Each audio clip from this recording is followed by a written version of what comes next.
né, esse tópico nós vamos trabalhar ele nessa proposta assim: a vida nossa interna, ela reflete aquilo que nós externamos, ou seja, o que nós somos por fora é o que mostra o que está dentro, tá? Então, ela tem como título aí 4 pontos: esmola, oração, jejum e tesouro.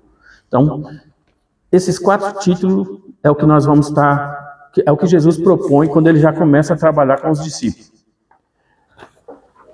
E aí eu quero ler um texto,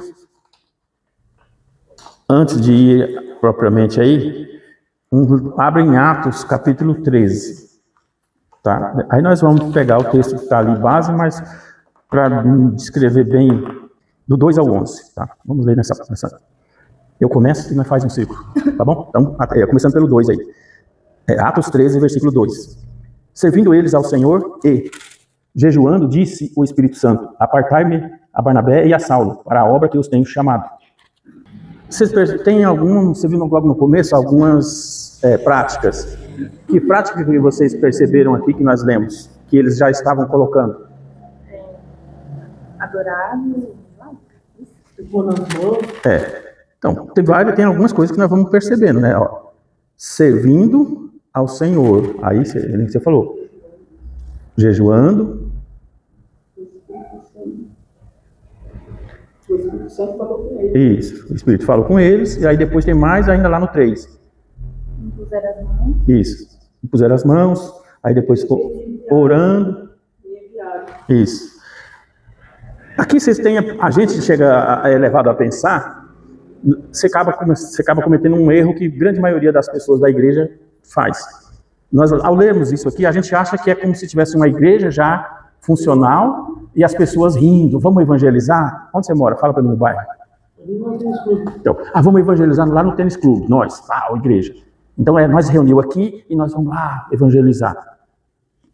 Nosso pensamento é esse. Se você olhar o texto aqui anteriormente e depois olhar aqui já na sequência, não era isso que estava acontecendo. O que estava acontecendo o povo fugindo da perseguição em Jerusalém. Então, não é a ideia de que nós estamos indo evangelizar, nós estamos correndo do bicho que está pegando. Eles tinham matado Estevão e pregando já os cristãos, e o negócio já esquentando e a chapa já, entendeu, fritando. E eles fugindo. Só que tinha uma questão. Eles iam fugindo e falando ao mesmo tempo. Entendeu? Não, é diferente de chamar o Senhor, vamos evangelizar. Não. Nós estamos correndo, mas estamos falando. Lutando pela vida, querendo e indo. E até o Paulo aqui, você já percebe uma primeira coisa que você vai ver nesse texto, que começa falando o quê dele? Saulo. Ainda está fazendo referência ao homem antigo. Só que quando ele já entra na proposta aqui, e aí para nós termos assim, satisfeito algumas curiosidades nossas, a culpa de você e eu hoje ser chamado de cristão, começa aqui, ó. Nesse primeiro ato aqui, ó. Aqui foi o primeiro lugar que, sabe, até então, antes disso, sabe o que eles faziam? Aqueles seguidores do caminho, porque Jesus, quando se apresentou, ele falou: eu sou o caminho. Aí cataram isso como um chavão. É aquele pregador do caminho. Essas pessoas seguem aquele que prega o caminho. A fé cristã era chamada os seguidores do caminho. O caminho que aquele Cristo apresentava. Que ninguém tinha essa alusão de Jesus como Cristo, como Deus. Jesus era o homem que estava pregando ali, naquele confronto. E ele só passou a ser lido como Cristo quando Paulo começou a perseguição. Quando Paulo começa lá em Atos, aí algo que, assim, às vezes é bom você entender o contexto, porque a gente acaba levando aquela história do... Eu vou usar um exemplo bem chulo aqui, mas vale. Você já ouviu... Você talvez não assistiu, e alguns assistiram, o Sítio do Pica-Pau Amarelo. Não tinha medo daqueles bichos da cuca, não tinha aquelas ideias, fantasias, saci pererê, mas você sabia que era tudo lenda ali, e tudo um cenário, ou seja, mesmo assim você ainda tinha aqueles receios e tudo, mas você sabe que era mito, né? Era uma história contada.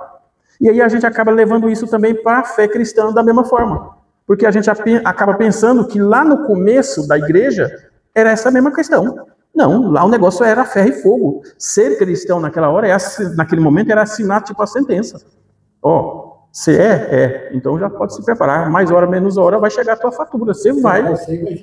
Entendeu? Aí se você passar ileso e não pegar, e você correr e fugir e foi embora, beleza, você vai embora, você vai chegar em algum canto, mas a perseguição vai vir.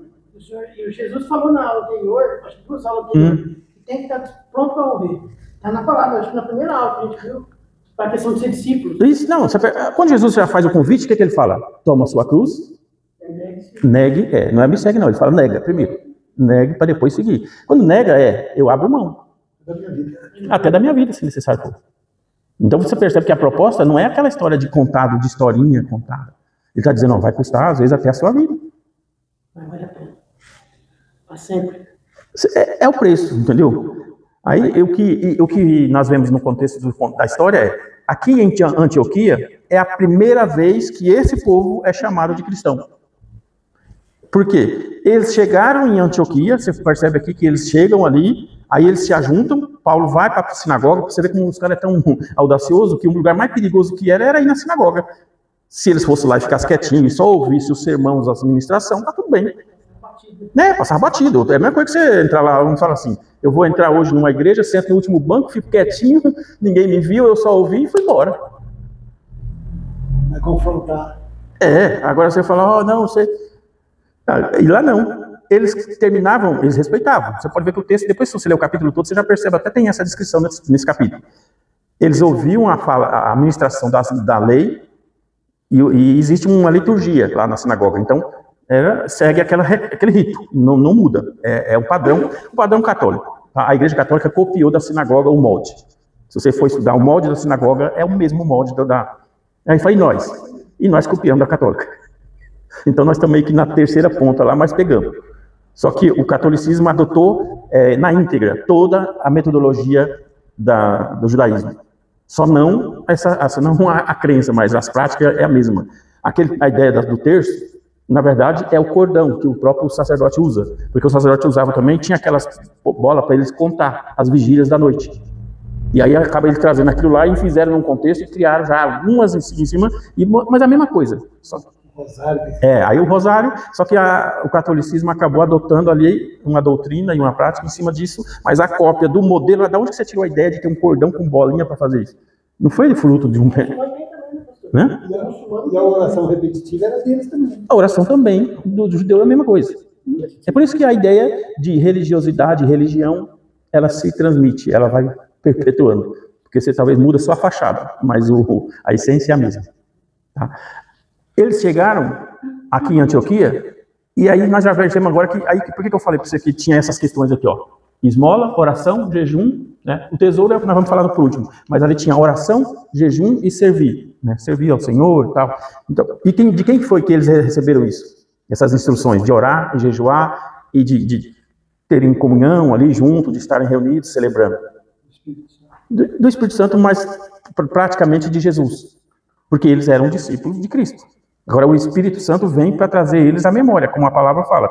Jesus fala lá em João 16 assim, eu vou para o Pai e enviarei o Consolador, e esses vos fará lembrar de tudo que eu vos tenho ensinado. Então o Espírito Santo tinha essa incumbência. Lembrar, trazer à memória para os discípulos tudo aquilo que eles receberam. Agora, ainda mais porque agora eles eram batizados no Espírito. Antes eles só tinham um batismo, agora eles são batizados no Espírito. Nesse contexto aqui, aí o povo já faz a primeira menção, ó, aqueles que eram seguidores do caminho chegaram aqui e agora estão fazendo o mesmo alvoroço, estão pregando por aqui, estão falando, e aí já identificaram logo de cara o cidadão ali, ó, Saulo, está no meio deles, Saulo e Barnabé. Quer dizer, na verdade aqui a proposta até isso tem até nessa proposta se você vai estudando, você consegue, você vê depois na teologia não, mas não, é bem a teologia da escrita, que quando está um nome na frente ou um nome atrás, é aquele que define quem é que está na liderança. No caso, primeiro aqui você vai ver que Barnabé e depois Saulo. Porque Saulo era mais novo e Barnabé já era alguém já convertido já há mais tempo. Então é como assim, ó, Barnabé é o que conduz, Saulo só estava seguindo. Só que Saulo também é aquela história, o cara audacioso, o cara corajoso, o cara que estava com... Esse contexto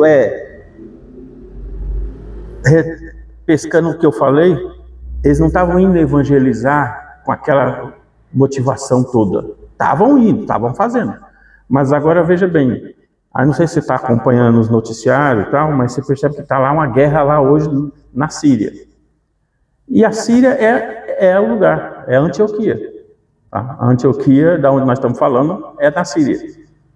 Então é o lugar onde eles estavam vivendo, já desde lá eles já estavam nessa briga, nessa batalha, porque é um povo bem aguerrido mesmo. Aí seria bem, vamos falar assim, nós está aqui sentado, falando, compartilhando, vamos fazer um cenário hipotético aqui. Nós na mesma semelhança que eles aqui, ó, reunidos e falando, né? Nós estamos aqui falando, conversando, aprendendo, aí agora vem... Por meio do Espírito Santo, ele fala por meio de separa esse e esse aí que eu vou mandar. Só que aí ele está falando que vai mandar, não é para... É o Espírito que estava, vou mandar você lá para a Síria. Aí só por... Mas você percebe que já começa a haver aqui uma certa cumprimento daquilo que Jesus falou, ide e fazei discípulos, né? E por causa disso vocês serão perseguidos, humilhados, escarnecidos, vocês serão zombados, desdenhados, mas tudo isso por causa do meu nome. Então, o Espírito Santo faz diferente? Não. Vou chamar você para ir lá, mas é no oásis, onde tudo está maravilha, tá tudo... Não vai ter nada que vai te... Não, entendeu? E o Espírito já falou, separa Barnabé e Saulo para a obra que eu os tenho chamado. Então, já começa aqui o primeiro passo do próprio mover. Se o Espírito já começa a dar esses primeiros sinais aqui de chamar pessoas para enviá-los, para levar a mensagem, vamos dizer assim, se eles não acatam essa ordenança aqui, provavelmente nós não teria chegado até nós. Porque eles aqui já são os primeiros. E essa proposta aqui é a primeira viagem missionária de Paulo, tá? O Espírito Santo já fazendo eles nesse contexto, ó. É a primeira saída que eles vão. Só que antes dele ir, o que você já viu nos versículos seguintes ali? O que aparece no meio do versículo seguinte? Falando em termos de pregar, de exposição, porque eles estavam pregando Jesus ali, falando de sinais e tudo mais, e aparece um certo cidadão ali, que foi o que a irmã leu. Feiticeiro não seria, não é bem a proposta, porque o feiticeiro ele já tem uma postura mais assumida. Esse Bar Jesus aqui, na verdade, é um mágico. Ele faz sinais, ele faz coisas aí de um falso profeta. É melhor dizendo, caberia mais a isso. Então você percebe que no primeiro momento que ele já é chamado, o que aparece? Ali na hora, mas peraí, o Espírito Santo me chamou e já logo de cara já apresenta um falso aqui e que já vem contra. E ainda tem uma outra situação junto envolvida. O governador do lugar também já estava meio simpático ao evangelho, mas já vem ali então, o primeiro enfrentamento que ele já põe é um falso profeta e depois enfrentar um governador, ou seja, enfrentar os governantes políticos. Então, nesse primeiro ato da obediência para o ID, já eles encontram várias coisas. E encontram um falso profeta, pregar ali para um governador e começar a trabalhar já evangelizando essa proposta política, porque o governador era um mandante político romano. Aí tem aí já aparece um próprio aliado que já recua e não quer ir, que é Marcos. E essa questão já começa a surgir já logo na cara. Então, quais eram as práticas que eles estavam fazendo para que ouvissem o Espírito chamar? Oração e jejum. 2 fatores elementares. Você quer estar sensível para ouvir a voz do Espírito, para te orientar naquilo que tem para ser feito, no chamado? Esses 2 caminhos, que é o que nós vimos aqui. Oração e jejum. Então, as primeiras observações que já aparecem no capítulo e eles jejuavam e oravam. E aí o Espírito já fala, né? E o Espírito fala com eles. Separa para mim Barnabé e a Saulo. Então, aqui já traz para nós a mesma diretriz. Queremos estar afinado com a chamada à vontade de Deus? Então, a espiritualidade nossa, ela tem que ter, vamos dizer assim, ela tem que passar por essas bases, porque senão você não vai conseguir atender aquilo que Deus está chamando. Por quê? Porque é o que o irmão acabou de dizer. É difícil. O meu corpo não quer.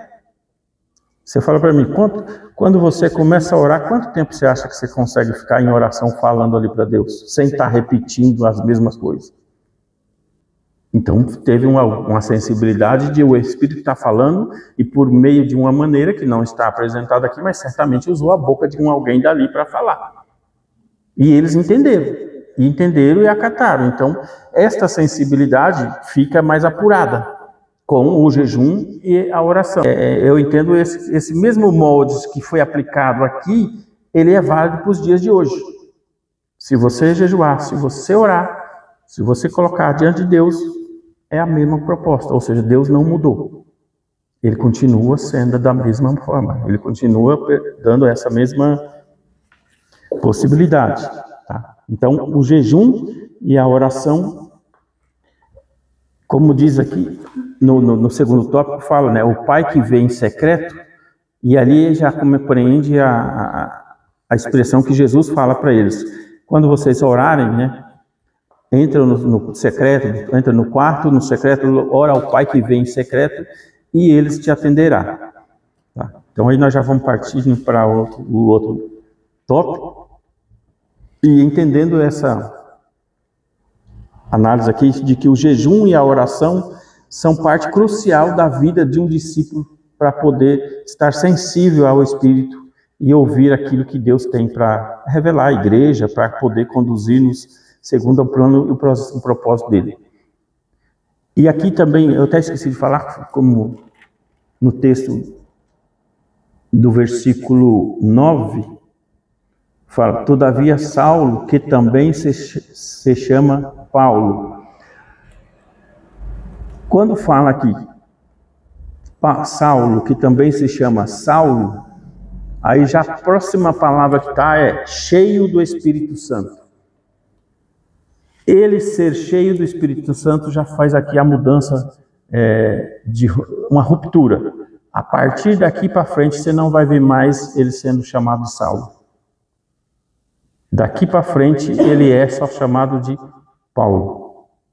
E então aqui ele já passa a ser o homem que nós conhecemos hoje aí como o maior autor do Novo Testamento, das cartas, entendeu? Dos livros todos aí. Então ele sendo o instrumento de Deus, quando Deus coloca lá para Ananias e fala, ele será instrumento.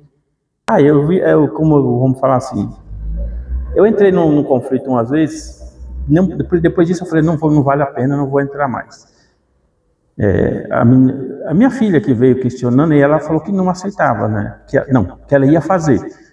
Aí eu falei, mas quem falou para você que tinha que fazer? Ela falou, não, é que a líder lá falou que a gente tem que fazer. E era jejuar de Coca-Cola. Tá, eu falei, mas cara, jejuar de Coca-Cola? Não, porque você tem que fazer daquilo que você mais gosta, porque não sei o quê, porque tem que ser um... Eu falei, tá, eu vou jejuar de Coca-Cola, mas aí eu vou comer, vou fazer, o meu corpo vai... Que resposta meu corpo dará? Tá certo, eu tirar a Coca-Cola me dá um bem físico. Mas a Coca-Cola é um produto que se eu ficar sem ele fora no mundo e não existir mais Coca-Cola, eu sofro algum dano? Então, ele não vai nessa linha de privado que eu gosto. É claro que ele vai me tirar coisas que é do meu agrado, mas ele vai ter base bíblica. Assim, que à medida do que você vai aprofundando nessa busca espiritual, é à medida dos enfrentamentos que você também vai se permitindo. Tá? Então, fazer sem entendimento é o que eu digo, não aconselho. Conheça, saiba bastante do que é proposto, o que você está querendo fazer, com realmente profundidade, com entendimento, com conhecimento, e aí então você se programa e faça. A finalidade é espiritual, né? A finalidade é espiritual.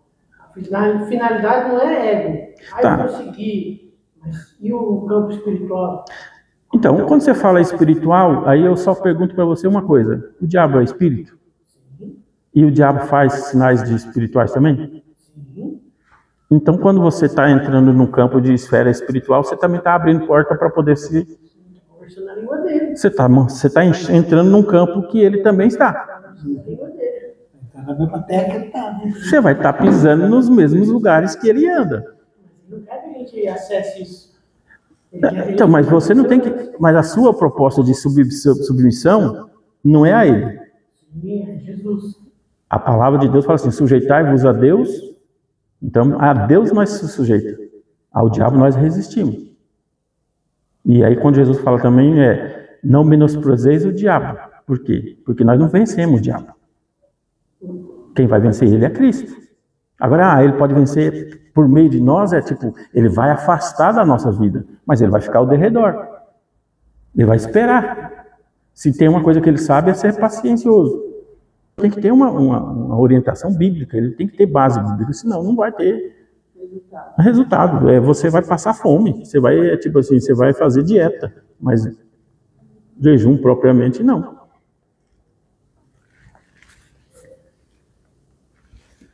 Tem um propósito, né? Ele já tem que estar sendo buscado com um propósito. Eu não posso sair aleatório para fazer por fazer. Ele tem que requerer de mim um propósito. Oração, leitura bíblica.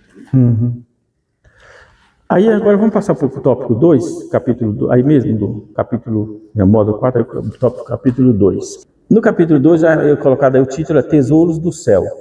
Essa ideia do tesouros do céu aqui na verdade, assim, o que é colocado em patamar de valor para o homem, não é o mesmo referencial para Deus.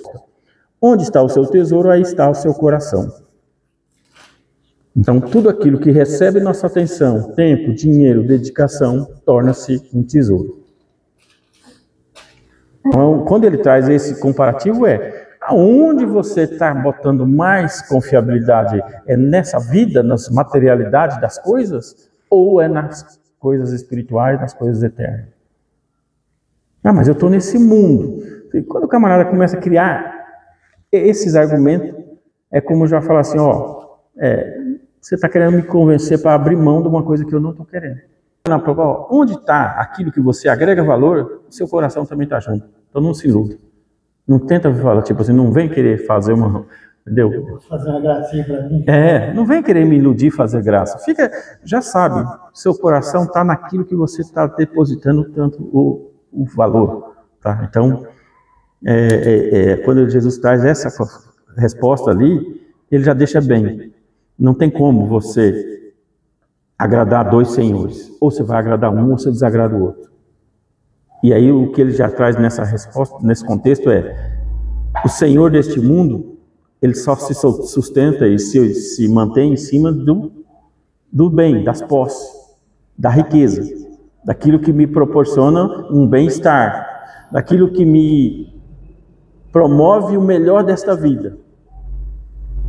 Só que aí o melhor desta vida, o que eu falo, eu tenho hora que eu ando meio assim, eu pego um pouco meio, eu gosto de filosofia, sabe? E aí a filosofia entra nesse campo de você fazer uma análise assim da história, do contexto da antropologia e do homem, da existência do ser humano. Eu vou usar o exemplo que eu estava familiar, como eu sempre digo. Meu pai tem 92 anos. Só tem uma tia dele, da turma dele, que também já está beirando ali, já está com 80 e pouco. Todas as outras pessoas da mesma esfera da faixa dele já foram. Só tem ele e uma outra tia nossa lá, tia da minha mãe.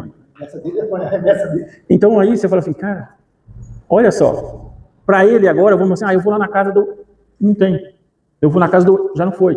Então você percebe como que a brevidade, o tempo da vida é tão rápido, é tão pequeno e tão frágil, que ele está com 92 anos e já foi a turma dele toda. Até foi em 2022. Em 2022 eu levei ele lá na Bahia. Eu e meu irmão mais novo, nós pegamos eles, meus pais, lá na cidade onde ele nasceu. Aí chegando lá, conversando, nós conseguimos saber de uma pessoa, e aí fomos atrás de um que achou o outro, e aí chegamos na casa do rapaz. E aí lá era o amigo dele de infância, os dois tinham 5 anos de idade, os dois brincavam juntos. Ele e esse amigo, dos 5 aos 10 anos, eles eram amigos ali desde que estava vivo.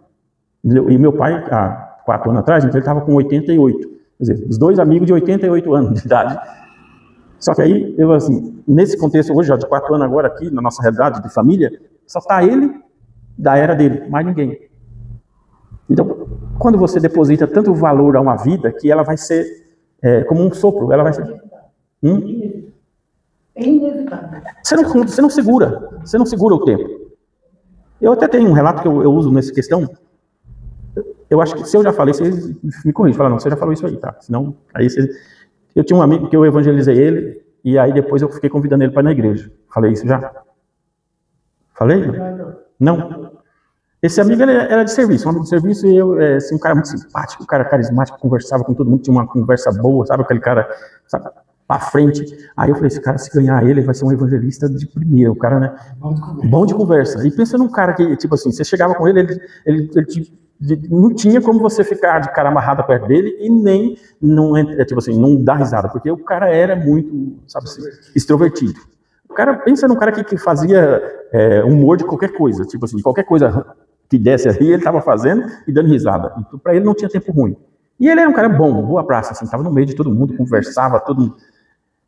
E aí eu falei, se eu ganhar esse cara vai ser um braço direito aqui, vai ser fácil para nós evangelizar, porque o cara tem uma carisma boa.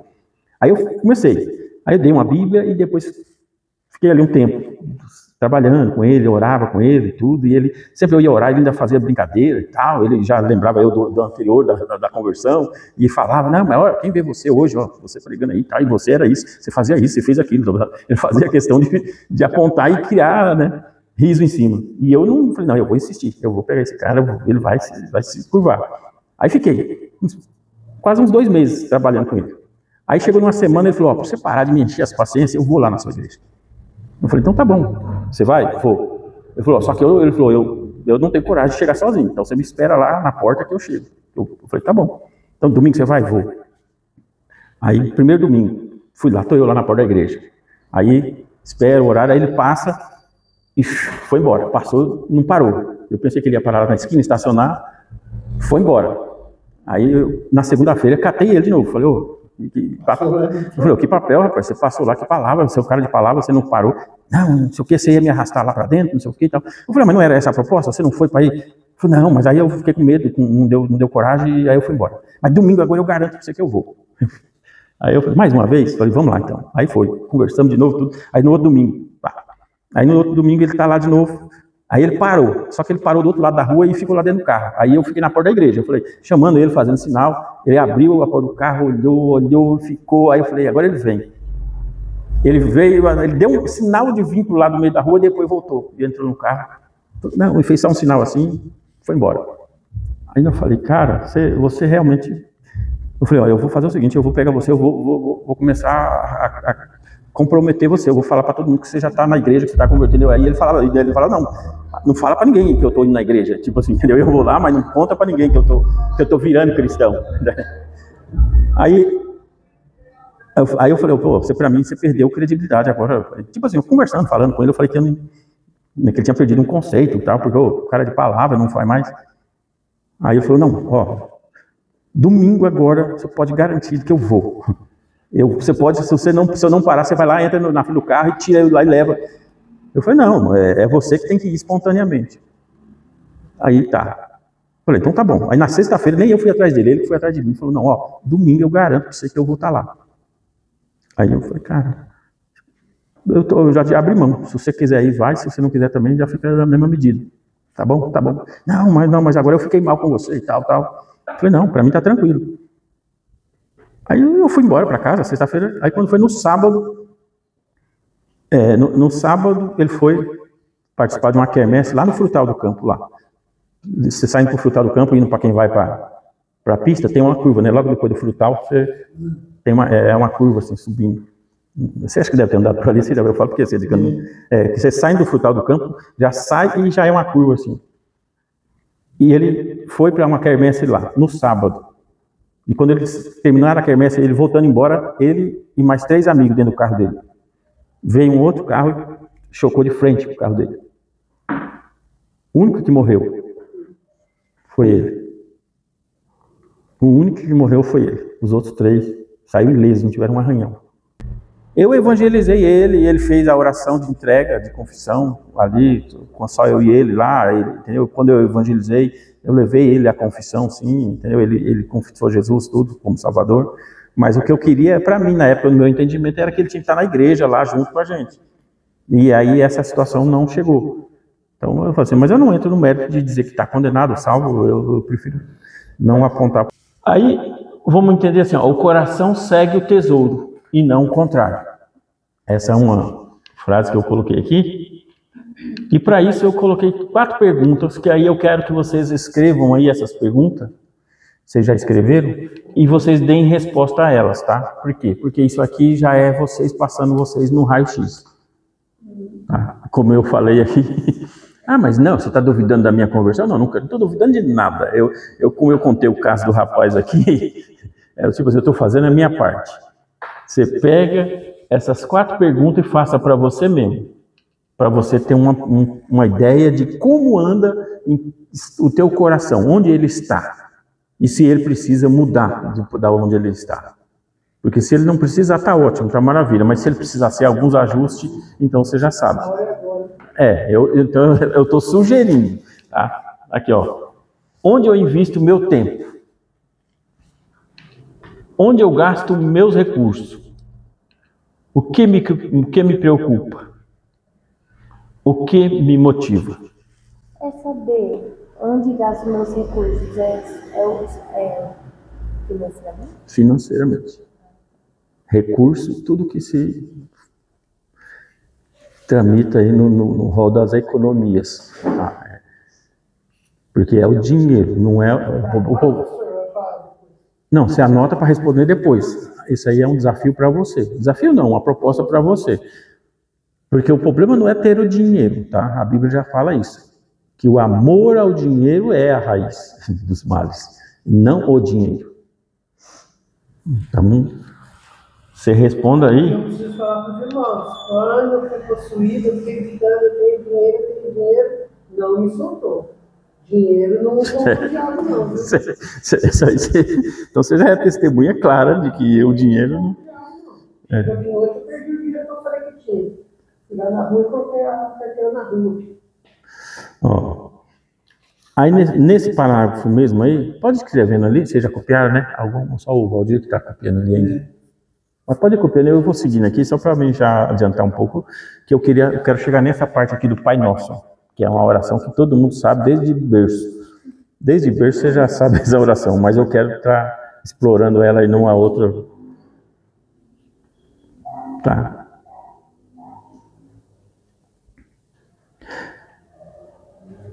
No tópico aí desse capítulo fala Deus e as riquezas, né? Eu sempre cito um personagem da história da igreja para a gente saber que da onde vem vindo a nossa fé, da onde que preço foi pago por pessoas para poder levar essa fé adiante, tá? Porque hoje está muito fácil ser cristão. Hoje é moda. Hoje é vibe, é seguidor, entendeu? Qualquer outro mecanismo que você define para ser cristão. Mas lá nesse momento, não. Lá as coisas já tinham outro prisma. Era por uma outra maneira, por uma outra proposta que se seguia a fé. E outra, defender a fé. Então, esse rapaz aqui, vou buscar ser íntimo dele falando isso. Não acumuleis riquezas enquanto os outros passam fome. Basílio de César? Basílio de Cesareia. E ele já ali Vocês já ouviram falar do Concílio de Nicéia, né? Concílio de Nicéia? Não? O primeiro concílio. Tem aí tem que fazer uma abordagem da histórica da igreja para daí chegar nesse conjunto todo e você compreender, você sair daqui sabendo. O pastor lá falou e aí você pode buscar, tá? Confirmação disso lá na história da igreja. esse Basílio de Cesareia, ele é um dos patronos da fé. Patronos é um dos pais da fé ali no começo da igreja. Ele é discípulo, né, do ano 329, ali ele já é um daqueles defensores da fé. Nesse contexto aqui, a igreja não havia ainda essa divisão, tá? A igreja protestante, a igreja católica. Ali já havia uma igreja única, a igreja universal, que até não é universal do hoje, do reino de Deus. A igreja é Igreja Apostólica Universal. Esse era o nome da igreja.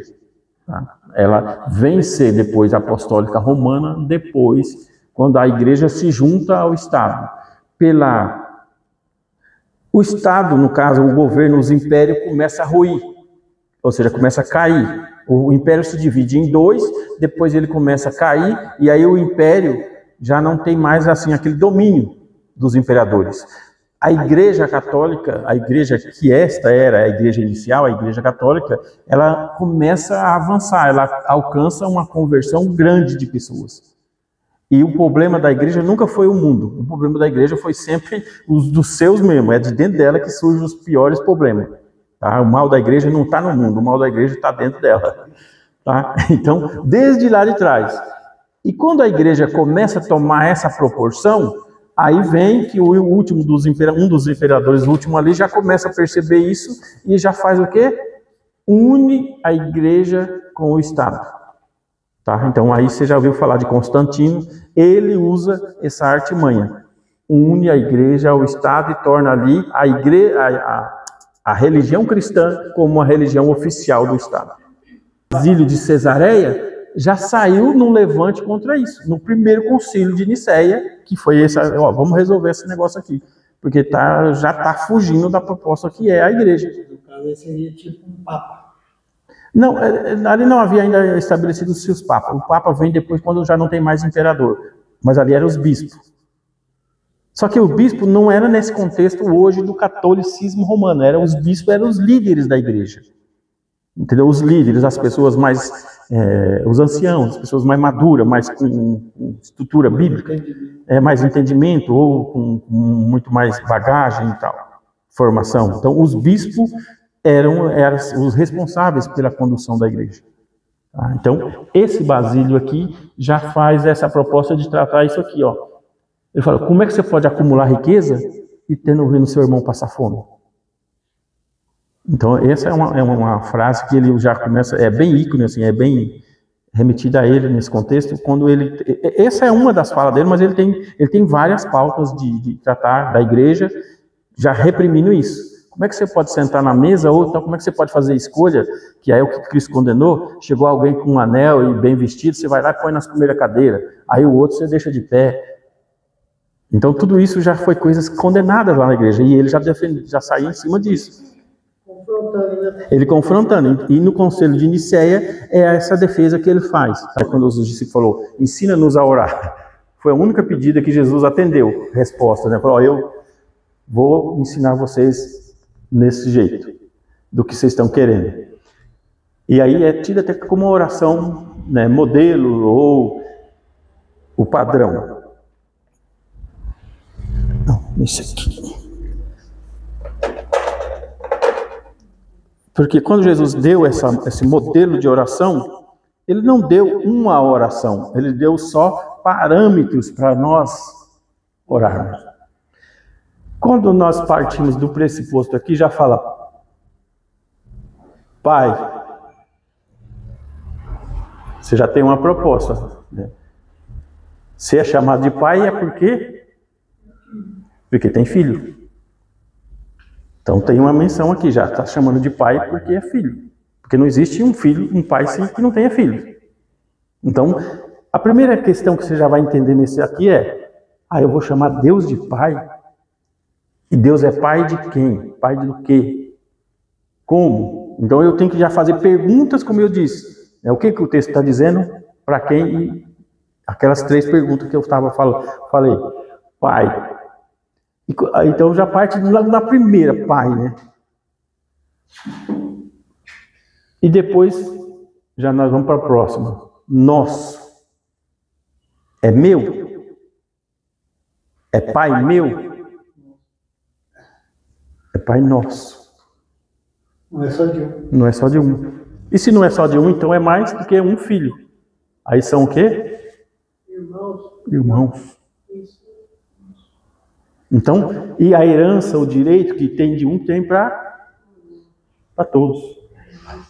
Então, o que eu quero que vocês façam com essa proposta dessa oração é, em cada frase dessa que foi dita como modelo de oração, explane ela nesse sentido.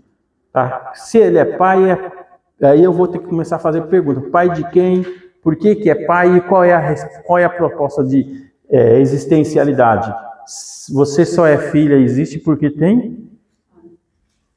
Se o seu pai não tivesse existido, você também não. Então, eu tenho já, mesmo que eu não queira, existe eu falar, você não é mais meu pai. Você pode até falar que a esposa não é mais sua. Mas filho, ex-pai não existe. Uma vez filho, sempre filho. Aí até depois, por isso que eu quero que vocês gastem um tempo fazendo essa proposta assim. Tem gente que está na casa do pai, é filho e está vivendo como servo, como escravo. Por quê? Vamos entender que a casa do pai tem empregados e tem filhos.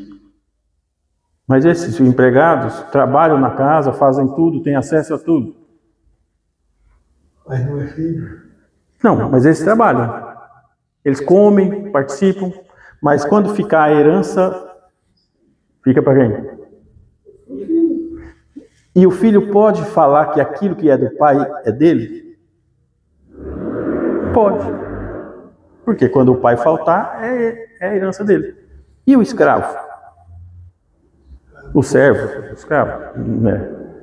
Até essa questão, para mim, eu chamo na minha doutrina, como é que eu oro? Como é que você faz a sua oração? Você chama Deus, de Senhor ou de Pai? Dependendo de como você está, né? Não, eu tenho um jeito de falar com ele. Uhum. Não, eu sou muito assim, eu sou muito observador, assim, eu fico nos ambientes quando está reunido e eu vejo como é que as pessoas começam a oração. Eu gosto de olhar muito isso, eu fico ali atento. Ela chamou de Deus. Ela ainda não está tão próxima. Ela está, vamos dizer assim, ela está na calçada esperando ser convidada para entrar. Não chama de pai. Quando chama de pai é porque é alguém que já senta na mesa e já conversa. Tem quem vem para lutar por mim. Então, agora, quando Senhor é porque eu fico. Você tem culpa no cartório. Então eu gosto de olhar isso e falar, mas de onde você tem? O que você fez? Não, senhor. Você fez da mãe, não, senhor. Então quando você falar que é o Pai Nosso, Jesus está falando para chamar de Pai. Ele não está falando para chamar de Senhor, de Deus, disso, daquilo. Não, mas eu chamo de Deus porque esse respeito é Senhor. Então define o nível da intimidade que você está tendo com Ele. Porque Jesus falou para chamar de Pai. E Ele não falou que era Pai só dele. Pai Nosso. Se da mesma medida, Deus foi com Jesus até o fim e honrou Ele, e levantou e sustentou Ele e deu para Ele todo... Ali no santificado... Não vai chegar lá. Calma aí. Eu quero só aguçar vocês aqui nessa questão. Não vou responder tudo. Eu não vou fazer tudo para vocês aqui, não. Eu só vou falando assim que eu quero que vocês... Aí, depois dessa aqui, você parte para a próxima, que está no céu. Se ele está no céu, então ele não está na terra. Tá? Então já tem uma diferença aqui. Aí, qual que é as questões que está te afligindo? Onde elas estão? Aqui ou aqui? E Deus está na onde? Então... Mas só que ele também fala que o que ligar na terra é ligado no céu. Não, eu não estou tirando, não estou dizendo que você está errada, não. Eu estou falando que ele está no céu e você está na terra. Aí, quem está no céu tem compreensão e sabe mais do que o que está na terra? Outra dimensão. Outra dimensão, vê tudo, sabe tudo, conhece o fim antes do começo. Sabe onde começa? Sabe o começo, sabe o fim antes de começar. Então, onde Deus está? Para mim estar falando com Ele, conforme eu estou falando, como eu estou falando. Porque eu estou dizendo que Ele está no céu. Ele não está na terra. Então, a minha conversa com Ele já tem que partir de um pressuposto que eu entenda que Ele está no céu. E se Ele está no céu, Ele governa, Ele sabe, Ele conhece, Ele tem todo o poder, Ele tem toda... Ele vê tudo. Então, tem algumas perguntas que você vai estar precisando fazer nesse contexto aqui dessa oração, tá? Por isso que eu estou falando para você, essa é uma tarefa. Você vai fazer agora você. Tá? Como você vai fazer com essas perguntas aqui, ó, você faça agora com essa oração. Santificado seja o teu nome. Aí eu vejo assim, aonde o nome do Senhor está santificado através da minha vida. Ele está santificado, se for. As minhas atitudes está mostrando que é santificado. Qual que foi a recomendação que ele falou? Não tomarás o nome em vão? Não. Ele falou isso, mas não, tem uma outra que é bem conhecida de todos. Não, mesmo, nos evangelhos mesmo.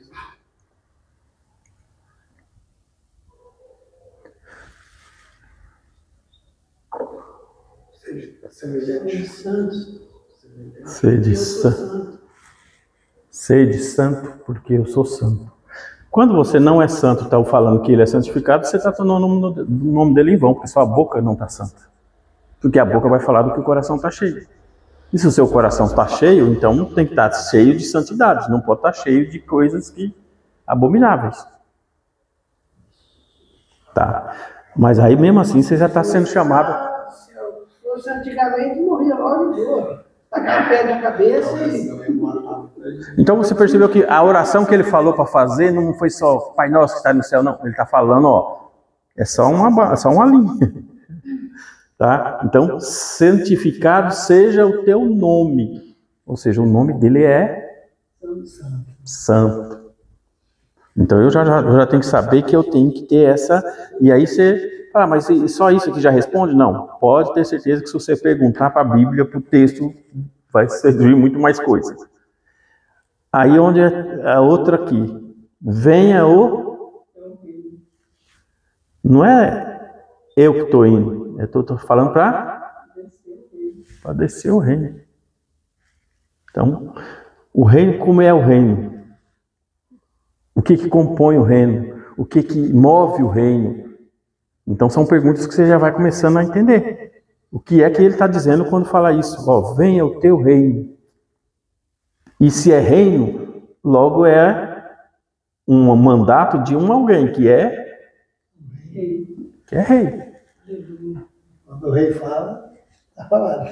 É como aí você vai lá em Esther, lá no livro de Esther, que tem a proposta. Para entrar na presença do rei, ela teve que jejuar 3 dias e, ó, se o rei levantar o cajado, o cetro e falar que é para mim me aproximar, eu estou feito. Nós estamos no lucro. Mas se ele não levantar, é morte. Porque ninguém vai à presença do rei sem não ser anunciado. O rei ele só abriu mão, né? Salomão só abriu mão, né? Salomão. De qual? De Esther, né? Não, de Esther é Assuero. Assuero, mas eu acho que a Itaxerxes acho que é o mesmo. Não? É Assuero, não estou bem agora. Mas, então, rei, né? E reino. Aí você faz várias outras perguntas nesse sentido. Seja feita a tua vontade. Quando você está orando, você está pedindo para qual vontade? Já fez a vontade dele, não? Mas será que é a dele mesmo? Bom, na oração, né? Não, então, eu estou repetindo a oração, mas antes de eu falar essa descritiva aqui, eu já falei um monte de... A vontade da gente tem que ser a vontade dele. Se não for a vontade dele. Mas antes de eu falar, eu recito isso daqui como o final da oração, para fechar. Mas aí antes disso eu já fiz toda uma oratória minha, apresentando um monte de coisas. Então, essa ideia que seja feita à vontade dele não está muito em harmonia com o que você já falou. Tá? E assim vai por todas as outras demais.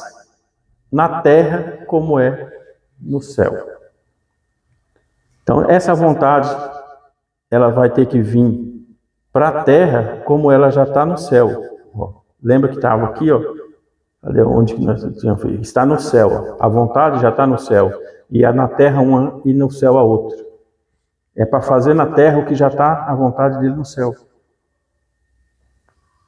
Então tudo isso foi vamos assim, é um modelo que Jesus só deu para falar assim, ó, vocês vão começar por aqui, mas não é essa a oração. É só para vocês terem uma linha por onde vocês vão entender. Ah, mas não, então quer dizer que é por isso que eu chamo a proposta do quê? Fazer algo sem entendimento, você só faz pela proposta de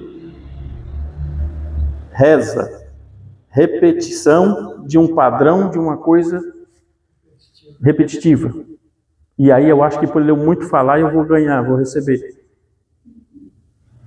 Tá, então, não é essa a nossa linha. É sem entendimento, fazer as coisas com entendimento, com sabedoria.